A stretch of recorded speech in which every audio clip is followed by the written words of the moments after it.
tardes, saludos y bienvenidos a esta primera edición de este programa que con mucho esfuerzo y cariño hemos preparado para ustedes. Esto va a ser una serie de programas en los cuales vamos a estar hablando de diferentes temas que van a estar relacionados con el derecho, más inclinado al derecho de salud y todo lo que tiene que ver con la industria de salud de Puerto Rico y finanzas.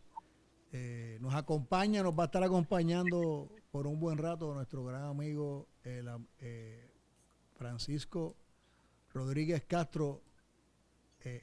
Si miran el título del programa, se llama Derecho y Finanzas con Salvi Robert y Paco Pepe Rodríguez. No es por otra razón que es que a mí todo el mundo me dice Salvi y a Francisco Rodríguez todo el mundo le dice Paco Pepe. Así que vámonos con lo usual. Paco, gracias por aceptar el reto de ayudarnos a orientar al pueblo en todo lo que está pasando. Sabemos que eres una persona muy versada en el tema de las finanzas, con una trayectoria profesional excelente, lo cual nos alegramos y te deseamos el mayor de los éxitos. Gracias, como siempre. ¿Cómo tú estás?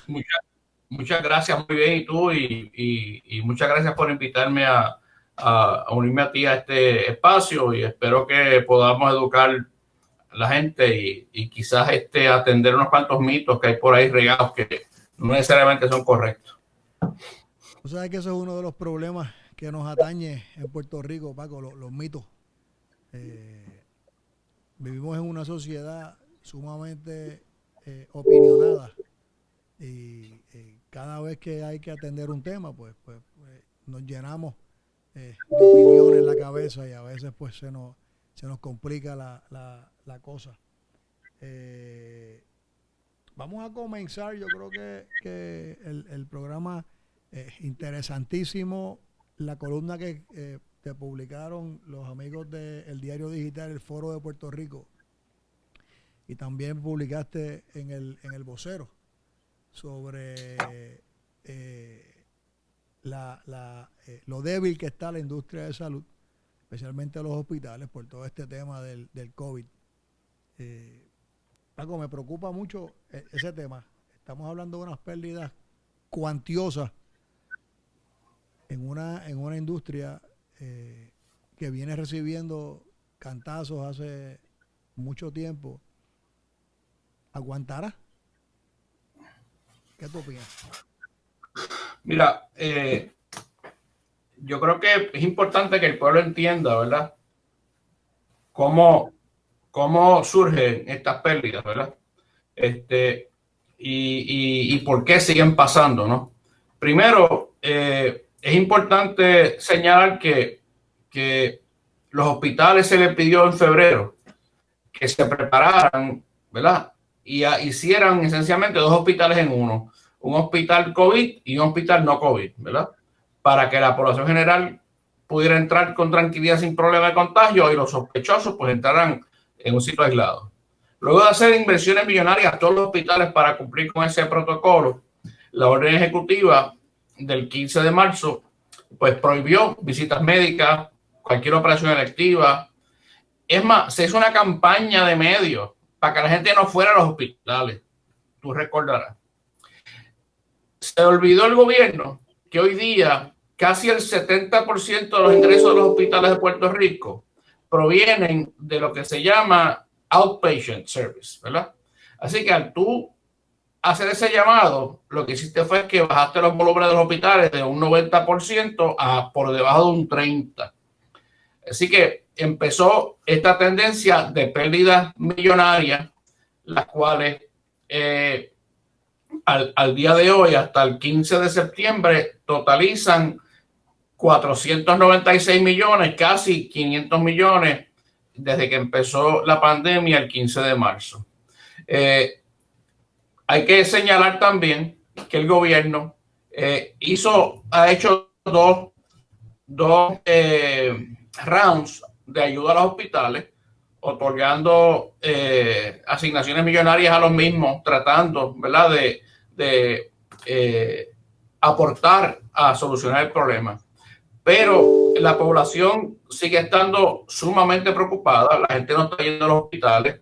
Yo tengo mi oficina en un edificio profesional médico y lo veo, aquí esto siempre estaba lleno de gente y desde mayo 5 que volví a mi oficina, aquí no hay prácticamente nadie, es raro ver un día mucha gente aquí. Si continúan estas pérdidas al ritmo que van, o en su defecto, si la tendencia alcista del COVID, que hemos visto que ha estado subiendo en los últimos 2 meses casi un 250%, arropa a la isla, vamos a tener un nivel de pérdida mucho más alto, pero sobre todas las cosas, con una serie de gastos como el Remdesivir y todos estos protocolos nuevos del COVID que son costosísimos, y yo no estoy tan seguro que todas las compañías de seguro vayan a afrontar esos pagos, ¿no? Así que estamos enfrentándonos a un futuro bien difícil para el sector. Ya había un riesgo sistémico en los hospitales de Puerto Rico, yo lo vengo diciendo desde hace 5 o 6 años, en donde si no atendíamos esta crisis, íbamos a tener una crisis humanitaria, si empiezan a quebrar hospitales por todo Puerto Rico.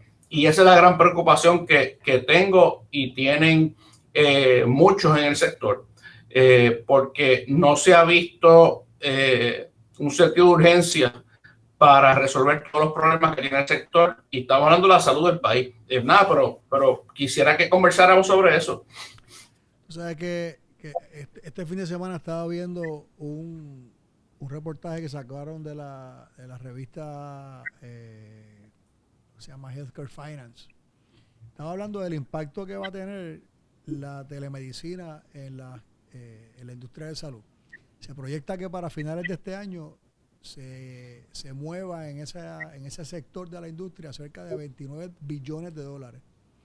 Y ya para un momento del 2023 haya crecido tanto que se estima que esos 29 billones van a sobrepasar los 100 billones. Eso es lo que me hace concluir que el uso de la telemedicina va a sobrepasar las expectativas de lo que uno entendía que podía llegar, y esos pacientes no van a ir a las facilidades de salud. O sea, vamos a tener quizás menos gente yendo a salas de emergencia, porque ya están yendo menos por el temor, de tú lo hablaste ahorita, o sea, la campaña de no vayas al hospital porque te vas a contagiar. Pues la gente, la psiquis, vivimos en un país, especialmente Puerto Rico, que tiene una población alta de pacientes envejecientes, ¿no? Que son los más propensos a tener las condiciones más graves de contagiarse con el virus. O sea, esos pacientes pues no quieren ir a los hospitales. Y teniendo entonces el acceso a la telemedicina, pues esos pacientes van a ir menos a los hospitales. Y pues me preocupa el que teniendo ya unas pérdidas tan cuantiosas los hospitales, haya una herramienta que desincentive al paciente a ir al hospital. No, el estudio no habla de eso. El estudio habla solamente de hacia dónde va la telemedicina y lo importante que está haciendo en este momento y que va a hacer, lo importante que va a hacer, ¿verdad? en la industria el año que viene y el próximo año. O sea que hay que mirarle a la industria de salud. Déjame dar un ejemplo, Salvi. Como tú sabes, mi esposa tiene su médico en Nueva York por una condición que tiene. Pues él no ha permitido que ella viaje. Pues ¿cómo nos ha atendido? Por telemedicina. ¿Ok? Al punto que aunque no puede hacer el tratamiento, pero sí está monitoreando cómo ella está, etcétera. O sea, que eso multiplicado en Puerto Rico de una manera agresiva puede ocasionar que múltiples cientos de miles de visitas que rutinariamente se hacían a los hospitales y a las salas de emergencia se erosionen y no ocurren, ¿verdad? Y eso es motivo de preocupación, que va a haber que atenderlo de alguna manera, ¿verdad? Pero ha sido una solución salomónica en este momento de crisis.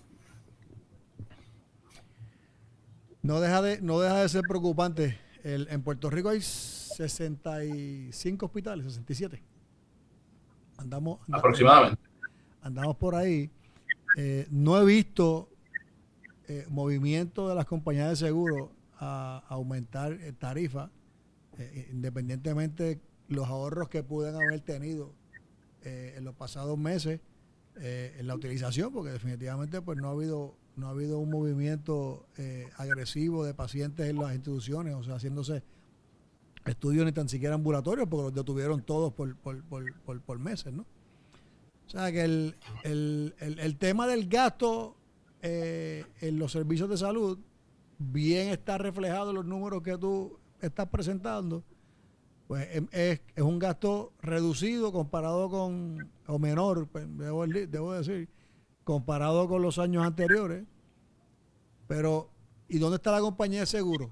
Nosotros seguimos pagando el plan médico todos los meses, y a mí no me llega una cartita de la compañía de seguro donde yo tengo mi plan diciéndome que como la utilización mía ha sido excelente los pasados meses, pues los 800 y tantos dólares que yo estoy pagando, pues me van a dar un crédito o van a hacer algo para aliviar un poco el pago, ¿no? O sea, no se está contemplando eso. ¿No has escuchado algo de eso que pueda llevarnos luz? Yo soy uno en el universo. Imagínense esos patronos que pagan miles de dólares al mes por cubrir a sus empleados y no han recibido ningún alivio de parte de la compañía de seguro. No sé si eso, Mira, de alguna forma... yo creo que sería interesante en una futura programa invitar a uno o dos compañías de seguro, ¿verdad? Que nos den su punto de vista, ¿verdad? Para poder escuchar qué es lo que ellos están viendo, ¿verdad? Los seguros, como todo, ¿verdad? Están fundamentados en una protección, lo uses o no, ¿verdad? Así que eso es parte del contrato. Eso, o sea, visto de una forma teológica, ¿verdad? Es como el patrono de este pasaje en la Biblia que puso a trabajar unas personas con contrato por un dinar y fue durante todo el día buscando más obreros, ¿verdad? Los últimos llegaron ya bien tarde en la tarde y a todos les pagó un dinar. Los que trabajaron más horas les cuestionaron, ¿verdad? Pero eso era lo pactado, ¿verdad? Pagarle a todos un dinar. Así que lo mismo, ¿verdad? Lo digo acá, lo pactado es lo pactado. Así que yo creo que sería útil escuchar cómo lo ven las compañías de seguro y cuál es su parecer ante posicionamientos como el que tú expresaste. Bueno, de seguro lo van a ver de la forma que tú lo estás viendo, pero por otro lado, en un momento de crisis como el que tenemos, en este momento, pues que te alivien un poquito la mensualidad, la prima, como hicieron la banca. Pues la banca te alivió las hipotecas, te alivió el pago de los carros, te mantuvo, ¿verdad? Aunque te lo cobren después, pero es un tema que yo creo que nadie ha tocado, no se mira, porque debo presumir que el enriquecimiento de las compañías de seguro en estos meses, en el trimestre que termina ahora, debe ser abrumador. Comparado con el año pasado, debe ser un crecimiento vertical interesante. Que yo creo que podríamos mirarlo y ver si son las únicas empresas que en esta crisis han hecho dinero. Porque, como te digo, siguen pagando las primas los asegurados. No veo que hayan subido primas o hayan hecho fondos especiales para los médicos ni para los hospitales. El gobierno es quien se ha encargado de eso. Mucho que poco, pues ha abierto la pluma a un poco los hospitales. Pero la gente sigue con el temor de ir, y si la gente no va con su tarjeta, pues el plan médico no paga. Así. Yo creo que sería bueno mirar ese ese número, y todo se traduce en voluntad, Paco. No sé si viste hoy una columna que escribí en el periódico del Foro de Puerto Rico, que habla de voluntades. Ayer se cumplieron 3 años de María. Yo creo que una de las tragedias más brutales que ha pasado por este país.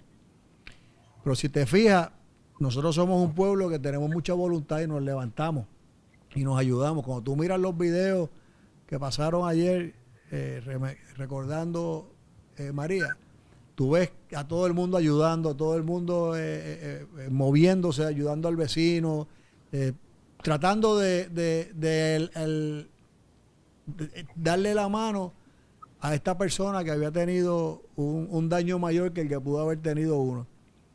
Y históricamente, míralo. O sea, aquí ¿cuántas veces tú no has visto? Necesitamos ayuda económica para Paco Pepe, que se quedó, hay que operarlo, y la cuenta ATH móvil, y la gente se vomita enviando dinero. Y así ayudan. Es. La generosidad del puertorriqueño es incalculable. Aquí, Santo Domingo, Haití tuvo un problema, así que nosotros somos como pueblo un ente que tiene mucha voluntad, pero sin embargo, cuando miramos el gobierno y miramos estas estructuras, pues no tienen voluntad. Y tienen todas las herramientas y el sistema democrático más perfecto que podríamos decir que existe en el mundo, ¿no? Estados Unidos y Puerto Rico. Pero no hay voluntad de resolver los problemas. Porque por alguna razón, pues, se concentran en unas líneas o en unos ideales y se olvidan de la voluntad que hay que tener para atender los problemas reales que tiene el pueblo. Y lamentablemente no la hay. No sé si que tú piensas de esto, pero la voluntad no la veo. Bueno, la primera falta de voluntad es la ausencia de voluntad que ha habido con pagar la deuda, ¿verdad? Eso. Y no solo eso, ¿verdad? Que no hemos hecho absolutamente ni un esfuerzo por reducir el gobierno y por ser frugales en nuestros gastos como país, para asegurarse de que cumplimos con los parámetros establecidos en la ley promesa. O sea, Puerto Rico tiene la llave de la solución. Es 4 presupuestos balanceados y acceso a los mercados. Sin embargo, estos últimos 3 años hemos visto a un sector político combatiendo a la Junta en vez de reconocer que llegamos hasta aquí porque como país quebramos, ¿verdad? Porque excedimos nuestros límites de crédito y ciertamente no podemos esperar un resultado distinto si continuamos haciendo lo que estamos haciendo. Tú sabes que yo he analizado esto de múltiples maneras y sigo viendo un serio problema de acción y de ejecución, ¿verdad? Porque mira, por ejemplo, los últimos 2 presupuestos son los presupuestos de la Junta. O sea, ni siquiera el gobierno ha tenido la capacidad de querer tener el orgullo personal de aprobar un presupuesto que haga sentido y que cumpla, ¿verdad? Con estas cosas. Pero y eso que te interrumpa, de la Junta que en el 2017 dijo que el gobierno no tenía voluntad para reestructurar el gobierno de acuerdo a las necesidades que se requería, ¿no? O sea que volvemos al mismo tema. Perdóname que te interrumpa. Sí. Pero mira eso que tú dices. Ahora mismo, ¿cuáles son los servicios esenciales de Puerto Rico? Nadie sabe. ¿Cuál es el plan de desarrollo económico? Nadie sabe. ¿Cuánto nos hemos ahorrado en estos años, si algo? Nadie sabe. Lo que seguimos es apostando a fondos federales que vengan en cantidades industriales para arreglar nuestros problemas. Pero, sin embargo, no hemos ofrecido una solución nuestra para tratar de atajar el exceso de gasto que hay en Puerto Rico en cosas que no hacen sentido.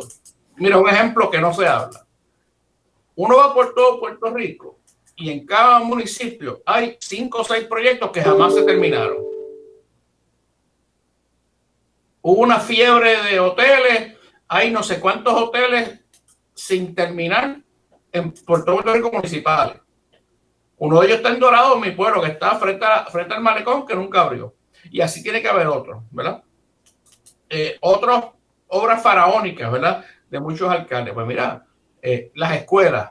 ¿Cuándo vamos a vender todas esas escuelas que se cerraron y ponla a otro uso? O mira, regalarse por $1, lo que sea. Pero tenemos que empezar a reajustar el gobierno a las necesidades actuales de Puerto Rico para poder cambiar esta tormenta de la deuda. O sea, eventualmente se nos va a acabar la capacidad de no tener que pagar deuda. Va a haber que empezar a pagar deuda, aunque sea reducida, pero hay que pagar. Y ese momento llegó. Es como en nuestras casas, cuando los ingresos bajan, ¿qué hace la familia? Se ajusta. Claro, recorta gastos, no sale, no come fuera, vendes el carro, etcétera. Pues mira, lo mismo pasa aquí, no puede ser distinto, pero yo no veo cuál es la resistencia a no querer ser frugales y efectivos en hacer un cambio que transforme a Puerto Rico y le haga justicia a las futuras generaciones. Yo no sé si el ejemplo que yo usé en mi columna hubiera sido el mejor, pero yo utilicé el ejemplo de Singapur. Singapur es una jurisdicción con 5 millones de habitantes. Era uno de los países más corruptos que existían. En el 1960 pues lograron su independencia, y desde esa época al día de hoy es uno de los países más ricos del mundo. Es un centro financiero. Tiene un sistema de educación envidiable. Claro, los mecanismos que utilizaron para llegar a eso, pues quizás son un poco fuera de los parámetros establecidos que protege la democracia, ¿no? Pero tenían voluntad de progresar y tenían la voluntad de coger ese país, echarlo hacia adelante y ponerlo en un sitial en el mundo financiero. Y lo lograron. O sea, nosotros tenemos una afiliación con Estados Unidos, tenemos un sistema democrático que protege los derechos civiles del ser humano. Lo que necesitamos es unir las voluntades del pueblo con las voluntades del gobierno. Y yo creo que si empezamos a caminar en esa dirección y ponemos la acción donde está la palabra, porque las palabras sobran, Paco. Las palabras sobran. Bueno. Pero la acción no la veo.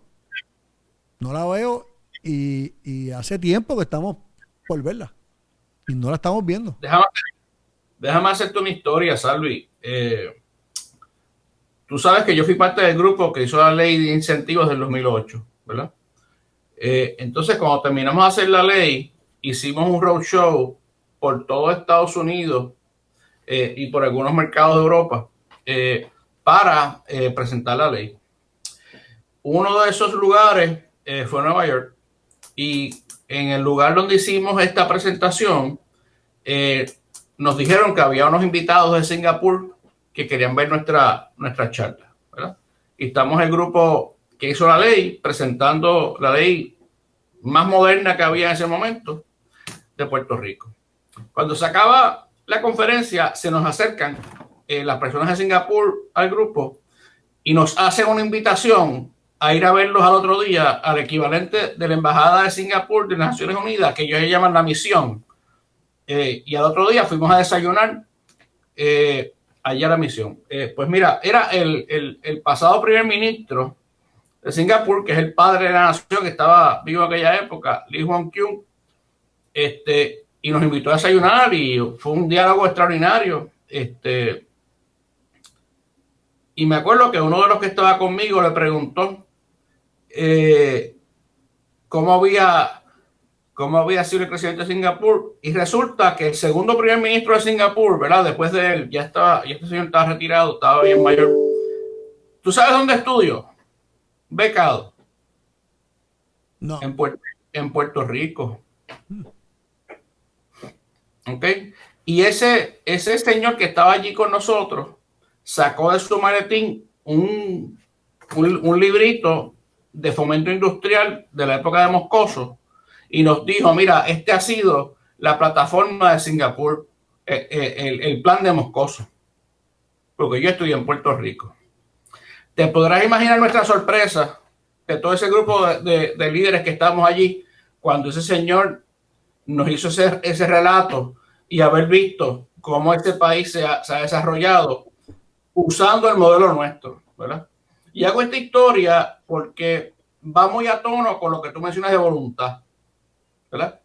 Cuando Singapur,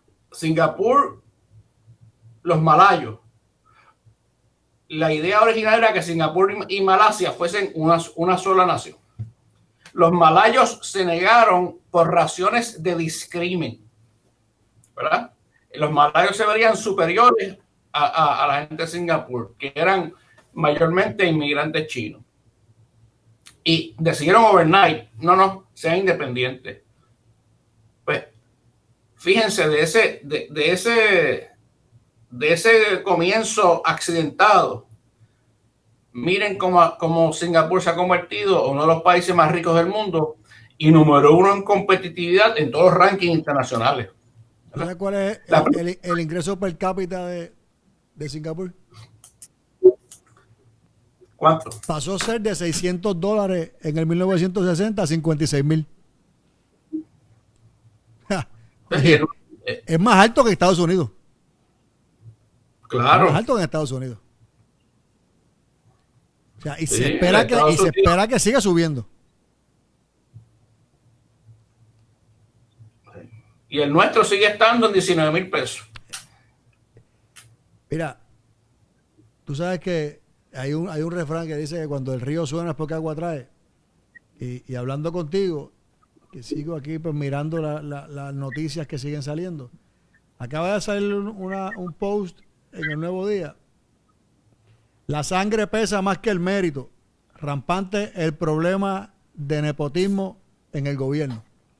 O sea, todos los días los medios noticiosos y las redes sociales tienen algo que resaltar sobre la deficiencia del gobierno. Gobierno como ente.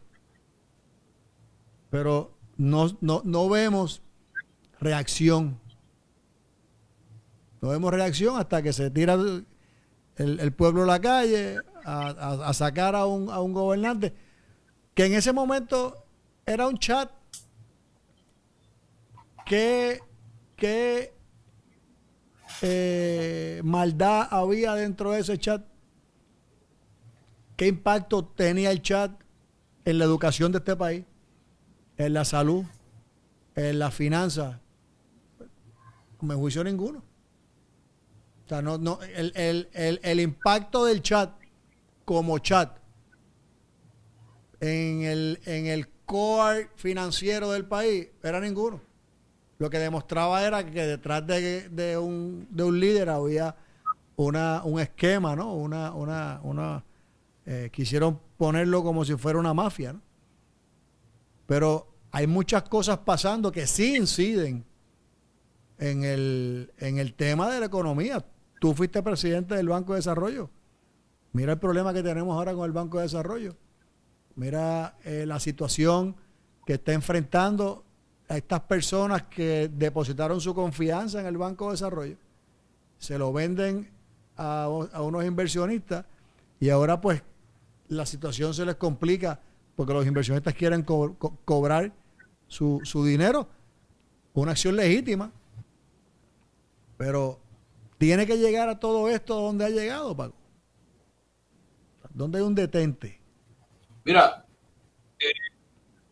a mí me ha dado mucho pesar todo esto que estoy viendo del Banco de Desarrollo, al punto que nos hemos unido 7 expresidentes y hemos hecho un plan para salvar el banco, el cual nos vamos a reunir con la gobernadora y con la Junta de Supervisión Fiscal próximamente, los 7 expresidentes, para presentar este plan. Yo te puedo decir que de los puestos que más me he divertido en mi vida haber sido presidente de ese banco. Fue un privilegio y dejamos ese banco con más de 400 millones en capital. De hecho, te puedo mostrar aquí la emisión de notas que hicimos. Mira, Salvi, antes de irnos del banco. Así que dejamos ese banco sólido. Nunca se debió haber vendido esa cartera a nadie, porque diferente a una cartera de préstamos de la banca local, esa cartera de préstamos del banco es una cartera para desarrollar empleos y negocios no bancables en Puerto Rico. Así que una filosofía completamente distinta. La lista que te puedo dar de más de 200 negocios que hoy día son gigantescos, que nacieron en el Banco de Desarrollo, es insuperable. Sí, y hoy día más que nunca hace falta un Banco de Desarrollo en Puerto Rico. ¿Por qué? Porque hemos perdido más del 70% de la capacidad de banca comercial en el país. Ya nos quedan solamente 3 bancos que son locales y Banesco, y hace falta un banco y un instrumento que ayude a todos estos jóvenes empresarios que quieren empezar a crecer, que quieren hacer nuevos negocios, a los jóvenes millennials que casi una gran mayoría quieren ser emprendedores. Así que esto es un vehículo que hace mucha falta, y te digo que si nos hacen caso, que ese es el gran problema a veces con los gobiernos, a estos 7 expresidentes de los 2 partidos, que todos hemos trabajado allí con este plan que tenemos para no solo salvarlo, sino fortalecer el banco y convertirlo de nuevo en un motor importante económico en Puerto Rico, la historia va a ser muy distinta. Y me encantaría que toda esa cartera volviera al banco, porque no se merecían esos clientes del Banco de Desarrollo enfrentarse a estos buitres que de tú estar bien en tu negocio, al otro día exigirte págame mañana o pierdes todo. Creo que está pasando, es sumamente difícil y no debe haber pasado. Y claro, las razones me quedan claras por qué pasó, ¿verdad? Hubiera una intención de cerrar el banco, pero más que nada lo que ha salido público es que el expresidente pues estaba tratando de esconder un préstamo que tenía allí fallido, ¿verdad? Que es el gran problema que tuvo el banco, de que había gente que su preferencia personal iba más allá de su labor profesional. Jamás debe haber sido presidente del banco. Eso pasa con regularidad en este gobierno. Esperemos que el próximo gobierno que entra ahora en noviembre pues trate de tomar en consideración todas estas cosas que están pasando, las que pasaron, y tome en consideración la voluntad del pueblo para poder atenderlo.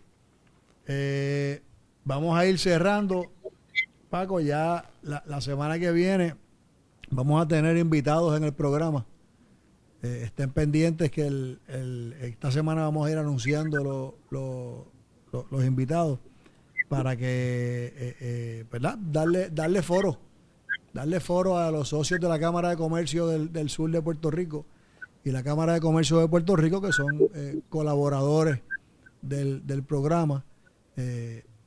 Darle foro para que vengan y hablen y se puedan expresar. Hay gente que con muchas ideas, con buenas iniciativas, pero lamentablemente a veces no llegan a ese oído que tienen que llegar. Pues mira, a mí me gustaría que invitaras a Juan Carlos Agosto, el presidente de la Cámara de Comercio, para que nos haga su historia. Juan Carlos es un joven emprendedor, tiene 5 supermercados Econo, no tiene 40 años, y es presidente de la Cámara de Comercio de Puerto Rico. Creo que su historia es una historia importante resaltarla para todos los empresarios de Puerto Rico, porque tenemos un presidente de la Cámara de Comercio de Puerto Rico que manda y va. que escucha, que sabe lo que es pagar una nómina toda la semana, que sabe lo que es bregar con suplidores, que sabe lo que es bregar con permisos. Y ese es el tipo de historia de éxito que este programa debe resaltar semanalmente y discutir con empresarios que están haciendo una diferencia, como es el caso de Juan Carlos en la Cámara de Comercio de Puerto Rico, que es un aliado de los empresarios, un aliado de este programa también, ¿verdad? Pues vamos a invitarlo inmediatamente, tan pronto terminemos esto, vamos a contactar la Cámara de Comercio para que a través de ella pues se nos pueda unir la semana que viene. Ya traeremos cosas nuevas, Paco. Vamos a empezar esto, yo sé que esto lo estamos haciendo con mucho cariño. Esto lo hacemos voluntario. Paco y yo no tenemos ningún tipo de interés aquí que no sea lo que Paco dijo ahora mismo, llevar para que todo el mundo pueda ver las historias de éxito en Puerto Rico que a veces pasan por desapercibidas y son gente que tienen ideas que si las escuchan quizás es un granito de arena más que podemos utilizar para ver si llenamos el balde y podemos salvar a este país de la debacle que le está esperando. Paco. Hay que hacer la diferencia. No nos queda de otra porque yo decidí quedarme aquí, no me pienso mudar de aquí y hay que arreglar este país, cueste lo que cueste. Hay que arreglarlo. Pues vamos a hacer eso, Paco. Gracias por tu tiempo. A ustedes estén pendientes a la promoción que van a ver esta semana. Gracias por sintonizarnos hoy. Es el primero de muchos. Y la semana que viene nos vemos a la misma hora por estos mismos canales y vamos a tener, Dios mediante, la presencia del presidente de la Cámara de Comercio de Puerto Rico para que nos haga su historia de éxito y nos diga cómo nos va a poner su granito de arena en ayudar a que este país eche para adelante. Que Dios los bendiga. Paco, bendiciones. Gracias. Muchas gracias. Buenas tardes a todos.